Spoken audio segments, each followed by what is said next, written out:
ரோட்ல அழுதுட்டு போவேன். ரொம்ப நேரம் இங்கே தனியாக இருப்பேன். ஏன் இந்த இடத்துல தனியாக இருக்க பாப்பா? ஆட்டோவில் ஏறி போவேன். ஆட்டோனாலாம் எனக்கு அட்வைஸ் பண்ணுவாங்க, இவ்வளோலாம் அழாத. ஒரு ஞாபகம் இருக்கா? இப்போ ரொம்ப டல்லாக இருக்கா. உங்கள் பேருமா? யாமினி. யாமினி 9 மாதத்துக்கு மேலே எப்படி இருக்கும்? சிரிச்சுக்கிட்டு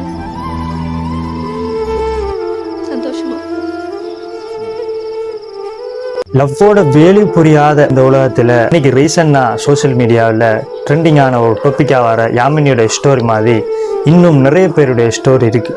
பட் எல்லோருடைய ஸ்டோரியும் வெளியே வாரதில்லையே. ஒரு சிலருடைய ஸ்டோரி தான் இப்படியான தருணங்கள்ல இப்படியான சந்தர்ப்பங்கள்ல வெளிவருது. ஒரு ரிலேஷன்ஷிப்ல must understanding very very important. எந்த ஒரு ரிலேஷன்ஷிப்ல அண்டர்ஸ்டாண்டிங் இல்லையோ அந்த ஒரு ரிலேஷன்ஷிப் கடைசி வரைக்கும் அது லாங்கா இருக்காது. ஒருத்தங்களுக்கு நம்ம அளவு கடந்து அன்பை கொடுத்து கொடுத்து கொடுத்து கொடுத்து அது கடைசியில ஒரு டாக்ஸிக்கான ரிலேஷன்ஷிப்பா மாறுது. ஐ லைக் யூங்கிற வேர்ட்ஸுக்கும் ஐ லவ் யூங்கிற வேர்ட்ஸுக்கும் நிறைய டிஃப்ரெண்ட் இருக்கு. ஸோ இது எல்லாருக்கும் தெரியும். பட் இருந்தாலும் ஐ லைக் யூன்னு சொன்னா நான் உன்னை நேசிக்கிறேன் அர்த்தம். ஐ லவ் யூன்னு சொன்னா நான் உன்னை விரும்புகிறேன் அர்த்தம். ஃபார் எக்ஸாம்பிளுக்கு ஒரு செடியை பறித்து அதை தனக்குன்னு வச்சுக்கிறோம், அதை பார்த்து பார்த்து பராமரிக்கிறோம். இன்னும் ஒரு சிலவங்க ஆசையாக பறிக்கிறாங்க, கொஞ்ச நேரம் அதை கையில் வச்சுட்டிக்கிறாங்க.